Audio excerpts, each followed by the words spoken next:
Welcome to the Unlucky Sperm Club podcast, where we prove that you are not a victim of your circumstances, but a product of your choices. I am your host, Nelson Tressler. This episode is brought to you by the revolutionary goal achievement program, I Got Smarter, Goals Elevated. 10 minutes and $10 a month can increase your goal achievement by as much as 95%. If your goals aren't worth 10 minutes a day and $10 a month, you need bigger goals. I Got Smarter Goals Elevated is available at igotsmarter.com and both on Apple and Android at the app stores. As always, on the Unlucky Sperm Club podcast, we are all about to get lucky with some words of wisdom from today's guest, Scott Ferguson. Scott Ferguson is the host of the Time to Shine Today podcast. Scott is a veteran of the United States Navy with multiple deployments to Iraq, Afghanistan, and Somalia. Scott is also a real estate junkie and investor. Welcome to the show, Scott. How are you? What's going on, Nelson? I'm stoked to be here, brother. Ready to level up. Yeah, man. I've been excited about this interview since you had me on your show, and just, man, hearing your story and just is inspiring. So, you know, the first thing I like to do to start off the show, what one piece of advice or quote or word of wisdom can you give us at the beginning of the show that's going to have all the listeners writing it down? Don't take life too seriously. You'll never make it out alive. Yeah, I like that. Boom. I like that. That's it. I found that in a movie in the year 2000 with Ryan Reynolds. He's a big star now, but he said it in a movie, a funny movie. It's called Van Wilder. It's a little raunchy, so if you have kids, don't have them watch it, but it was a great movie. Great. No, I think that's great advice. Well, Scott, let's get into your story, man. You've got quite the origin story. So yeah, if you can get in there and give us the 10,000 foot view, that'd be awesome. Also, again, Nelson, thank you so much, brother. I'm super stoked and privy to be here. And, you know, I was born in the Philippines in 1972. It was during the time of the Vietnam War. There's a lot of troops that were on liberty in or break. If you're not familiar with the military, they were given a break time and they would be in the Philippines. And my American father, we're on the Unlucky Sperm Club, so he knocked up my biological mother, and basically at the time, mixed breed males were frowned upon, and actually mixed breed bastard males were taken from their mother upon birth and shipped to Spain, which Spaniard Islands Spain controls the Philippine Islands. And no one really knows what happens to those kids. To this day, they don't know. And again, at that time, they didn't really find out what the sex was. So they were like waiting. And what happened was an Air Force couple who already had 2 kids were looking to adopt, and they were on standby for a male. And if it was a male, they were going to scoop me up. Well, my mom gave birth to me. They scooped me up. They took me back to, we'll say, the barracks where the Air Force was stationed there in Subic Bay. And they started the adoption process. Well, during that time, my woman that was going to adopt me, my mother, I would call her, her father got sick in the United States, and they got me a temporary passport, which I have to this day, and took me over to the United States. And from there, her father dies, and she went schizophrenic. They couldn't raise me. So they already had 2 kids of their own. Their whole family was like, oh, great, we'll handle those 2 kids. But that dark baby, I'm not as sure about that because, you know, I'm dark complected. This is 1972. Okay. Things were different then. So lived in an orphanage for a bit, and then ended up getting adopted by who I call my mother and father now. And they took a chance. And, you know, my father's a redneck from Alabama. He's my best friend, but he's still as white as you are, Nelson. You know what I'm saying? So they took a chance on me. But then my dad was a really bad alcoholic from Vietnam time because he had served in Nam, and they couldn't raise me. And so I went from family to family, and I had one family that really took me in for about 4 years. My father, again, he's my best friend. He got cleaned up and raised me, or I went back to live with him by my sophomore year of high school. And then, you know, I just had a lot of abandonment feelings throughout my life. And so I went in the Navy. It was like, you know, I got some scholarship looks from schools, but they were like, yeah, we don't like your 1.8 grade point average, because I didn't really apply myself in school. So I ended up getting going in the Navy, did multiple deployments and tours overseas. I was one of the first 3,000 troops really over in the Persian Gulf. And in 1991, early 91, had a family that I built in the Navy. And at the time, I actually ended up marrying my high school sweetheart. And I'm like, listen, we can do 20 in the Navy. We're around 20 years in the Navy, around people we love. And she's like, no, I miss my mom. So we ended up moving back to Michigan. And from there, her and I, we're still best friends to this day, but I wouldn't say best friends, we're really good friends. And we ended up getting a divorce. And I just was kind of just meandering through life, but I was always a grinder, but I was doing everything in the service of Scott Ferguson instead of other people. And so during that time, got into real estate and really crushed it. And my mentors were like, watch your money, there's a crash coming. And they were right. In 2008, things started going down, lost everything, kind of was on a, like, you've heard of a short sale. That's where you owe more than what it's worth. And those were really popular back then. And one of my clients was like, listen, we're moving to Florida. And this is when I lived in Michigan. And they said, can you list our house? So I listed their house and I lived in it while I listed it, and they didn't know. And, at the time I just was really lost. And a friend of mine said, listen, man, here's a book by Andy Andrews called The Traveler's Gift. Won't you read it? I read it and I recommend it every time someone asks me for a book to read if they're in their doldrums, and really read it and started doing things in the service of others. And that really pulled forward into Time to Shine today, where we don't want to have anyone to feel like they have no one. So no matter what your situation, Time to Shine today has resources to help you fix. Awesome. What an incredible story. So, I mean, and we kind of talked about this. Nelson, you want a kicker? I have a twin sister out of that birth, and my mom kept her. Yeah. I met her in 2003. Oh, kind of cool. We talked a little bit about this when I was on your show, but we're kind of kindred spirits, man. We have a lot of the same things. Very much.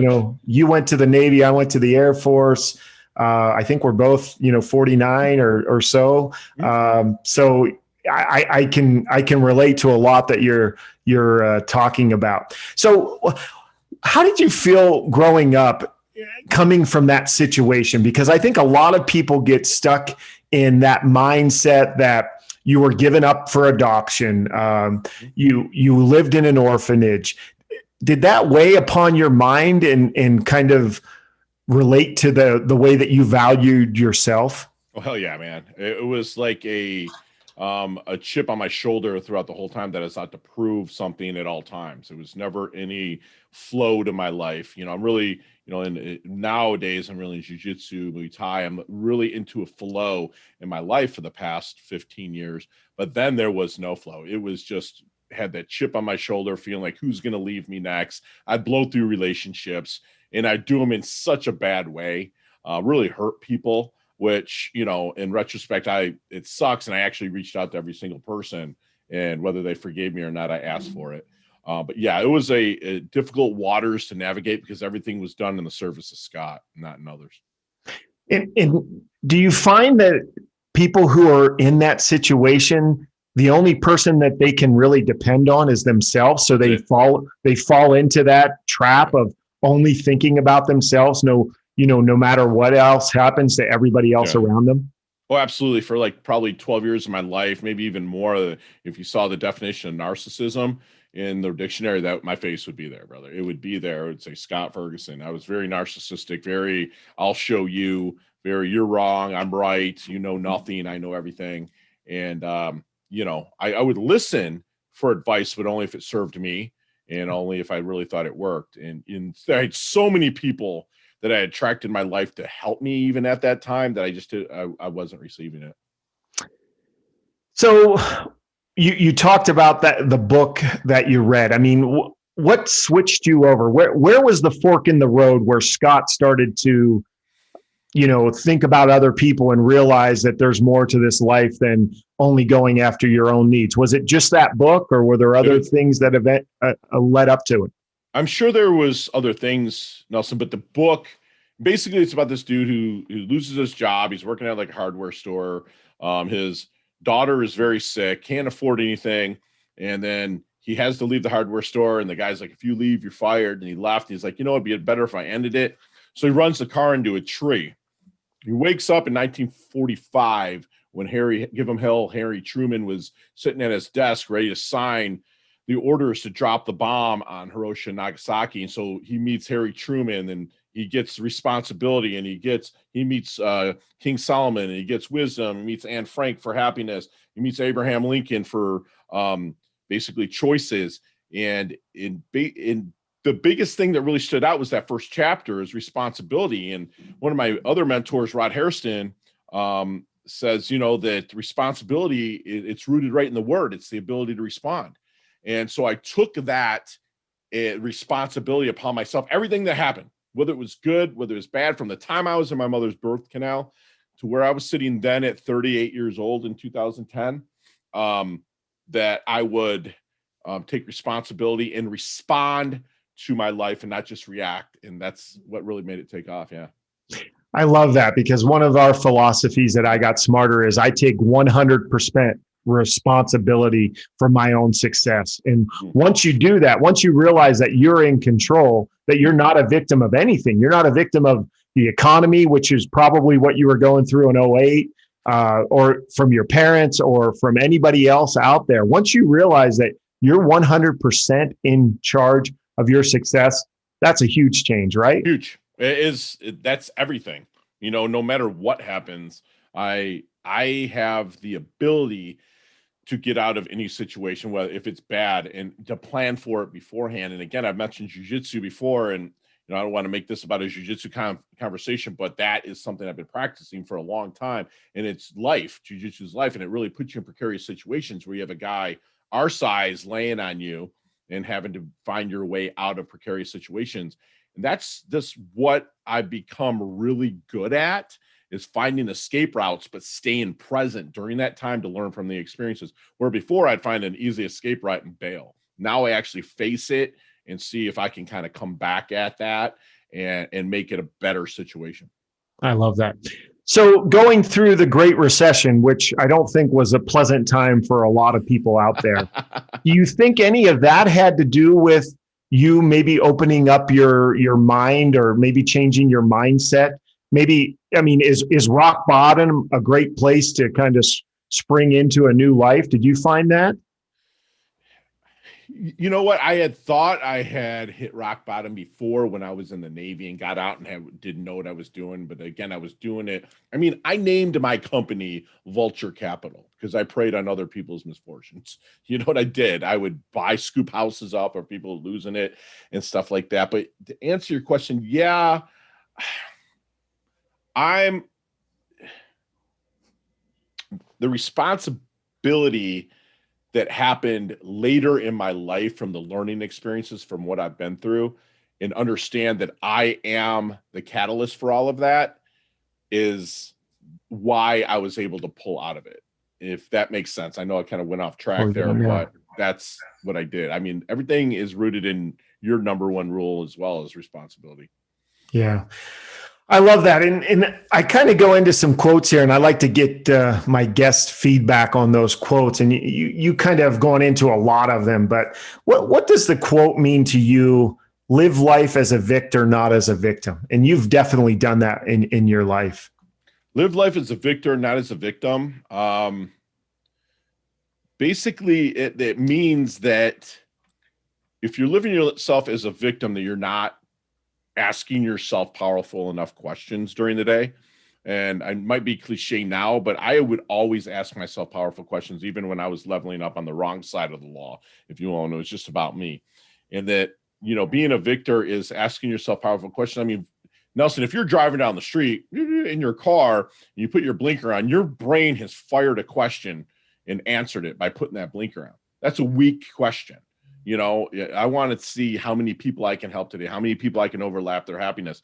And that's what a victor does versus a victim. Because when you live as a victor, whether I'm taken in a car wreck today or an airplane crash or something like that, that would be sad. But I'm living every day now as a victor because I'm doing everything in the service of others. Don't get me wrong, man. I come number one. I take care of my body, my temple, my knowledge and everything else, but it allows me to put myself in a position, being selfish like that, to help others. And that's where I believe a victor is. So what are some of those profound questions that you're asking yourself each day? How can I do things for intention and not attention? So I'm going to do it for the intention, not attention. And that was something that my good friend Julian Hayes told me to ask myself one day, and I just took that.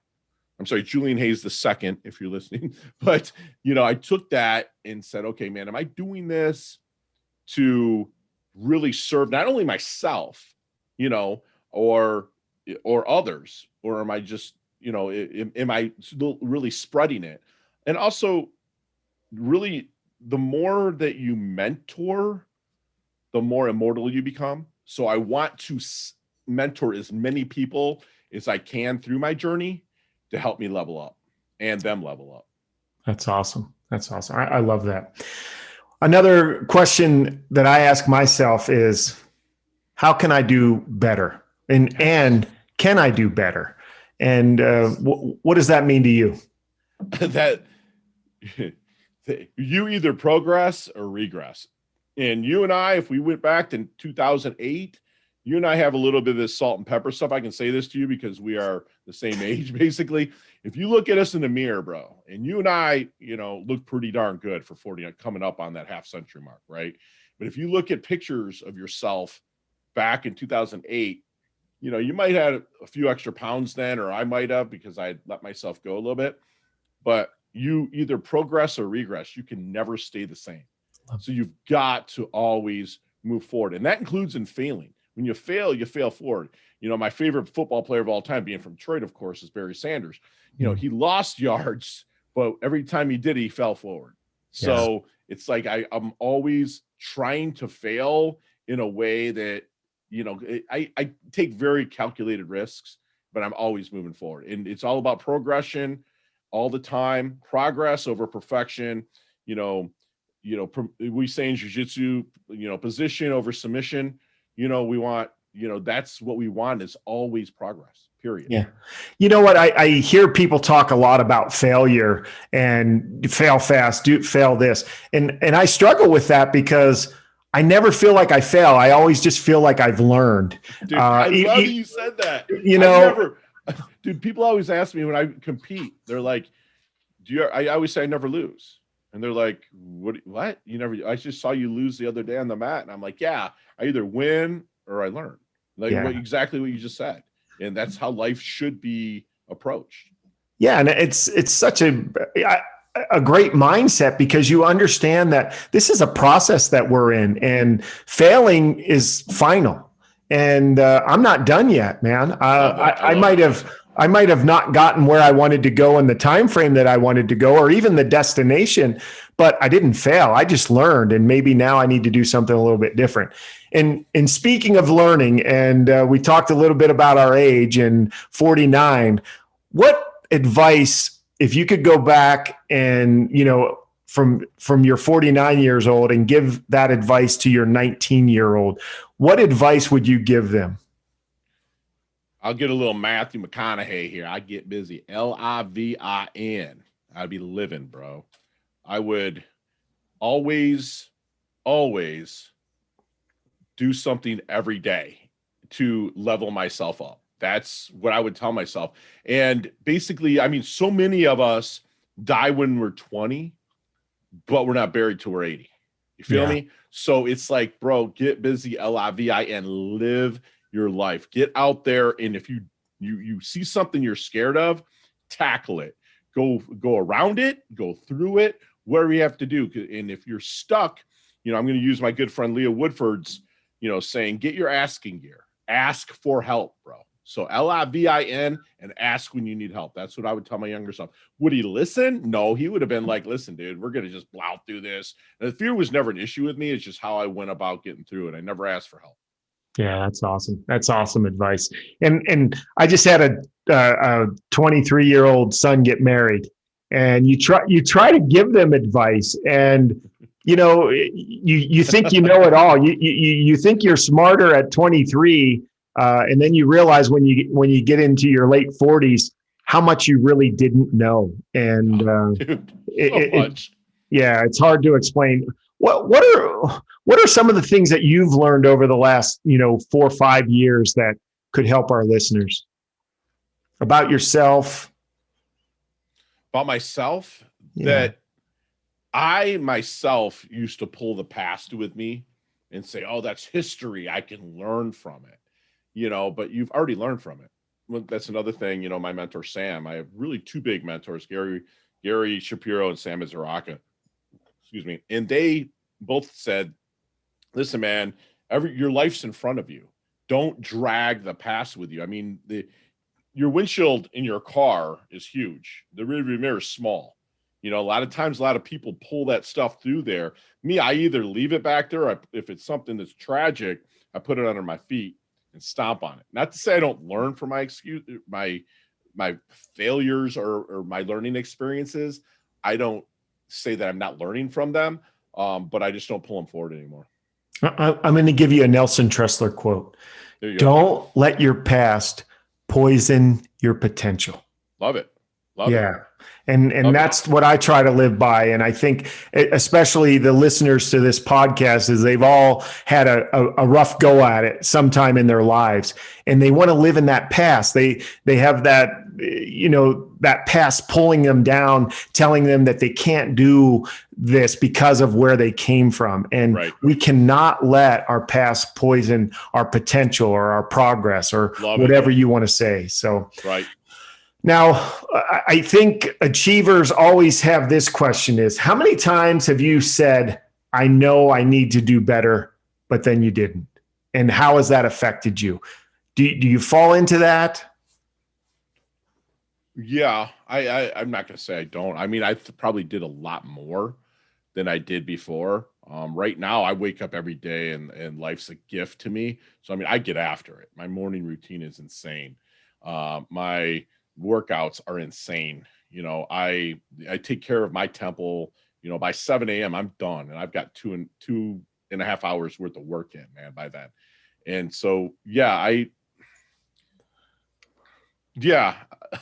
well, you know what? It's great that you're struggling with that quote, because all of us should be. I mean, if we're doing what we need to be doing, if we're living life with perfect purpose, and if we're leveling it up, that should be a tough question to answer. So I'm glad you're struggling with it, man. Yeah, I appreciate it. You saved me. Well, no, I'm glad.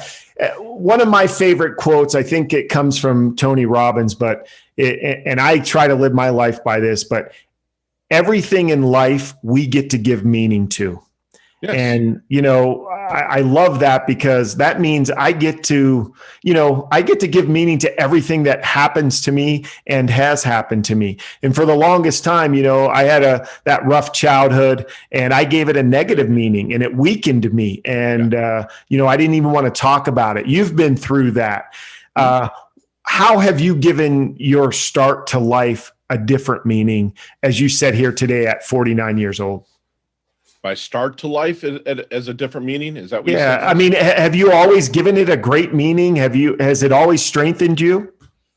Life? No, I had my victim mentality, where I was like, it was the market's fault. It was everything's fault. But I really think that what strengthened me goes all the way back to our first point. And your first point is responsibility, and taking that and understand I'm a God-fearing man, and that God is going to put obstacles in your way.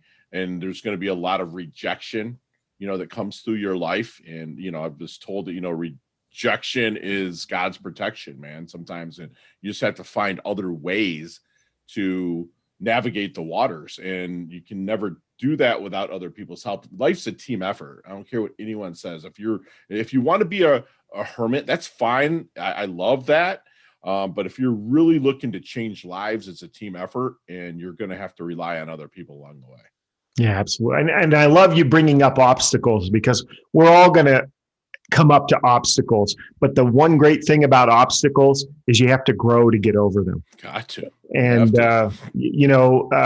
without them, we wouldn't become even close to what we're capable of becoming. So, as we're running out of time here, and we've talked a little bit about time, one of the things that I love, one of our philosophies that I got smarter, is that time is our most precious resource.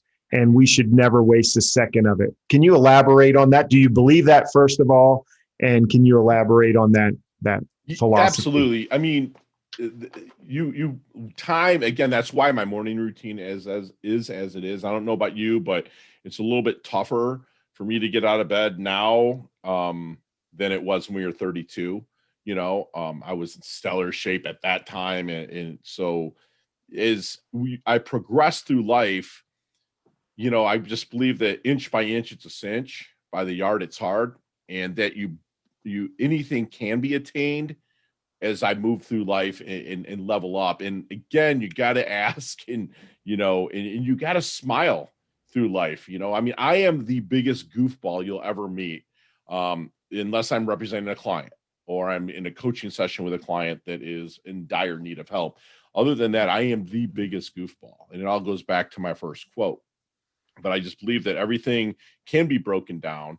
That, like you said, there is really no such thing as failure, and everything is a learning experience, and just be powerful with the questions you ask yourself. Yeah. I mean, you probably have gotten asked this before, but, living the life that you've lived, would you change any part of it? No. Would I, if I regretted some things that I've did? Absolutely. I would probably maybe change some of that, the people that I hurt, but no, I would not have changed the overall 10,000 foot view, like you said, of the experience that I had. No, it's pretty awesome. Yeah. And I agree with you. I think, as you said here, you wouldn't be the same person if you didn't have those experiences, if you could go back and change that, and who knows where that would end up. And those are the things I think about. Another biggest thing real quick, Nelson, go ahead. is that I had to get out of the superhero imposter syndrome to where I would put myself in situations to pull myself out so I'd feel like a superhero, and that's not in flow. And I would recommend to people to really find something that you love doing that's going to lock your flow in, not only in activity, but in life, and get out of that, because I would find myself looking for obstacles to put in my way to get them around them again, because I had to get around a lot of those obstacles to be my own superhero. And I just think that if you can lock your flow and find something that is going, those obstacles have not shown up in 5 years at all, period. Never, not once. Even when I lost my mom last year, I still didn't have those at all. So I just think that you got to find that flow to get over those obstacles, man. Yeah, I love that. So last thing, one of our philosophies is to be grateful in all things. And you've gone through some hard things. You just talked about losing your mother, your childhood, divorce.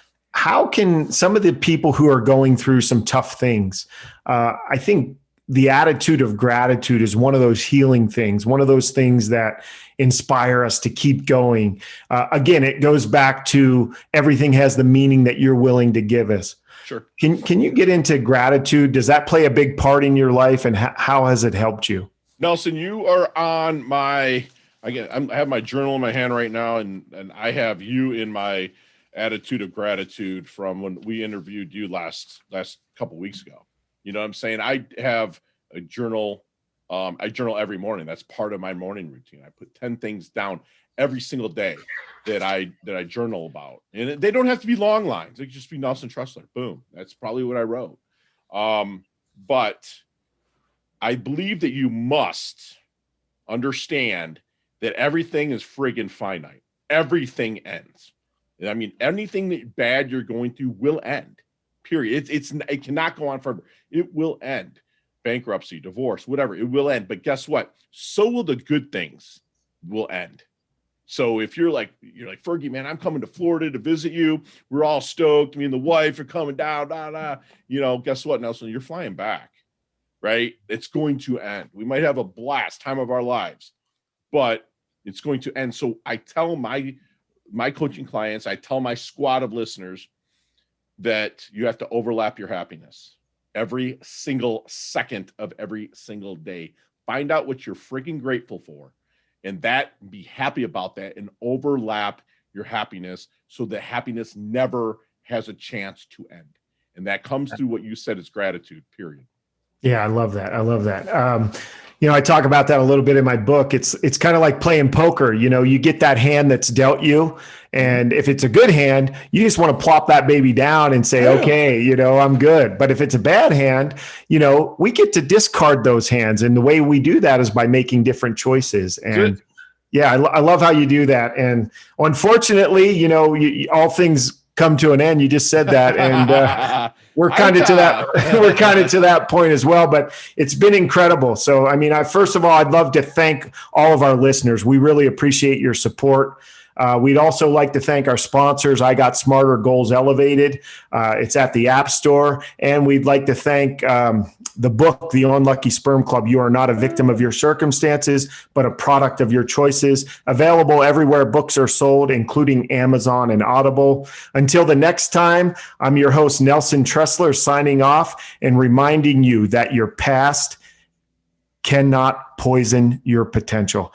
Thanks again, Scott. Appreciate it. Love it, brother. Appreciate it. Love your guts.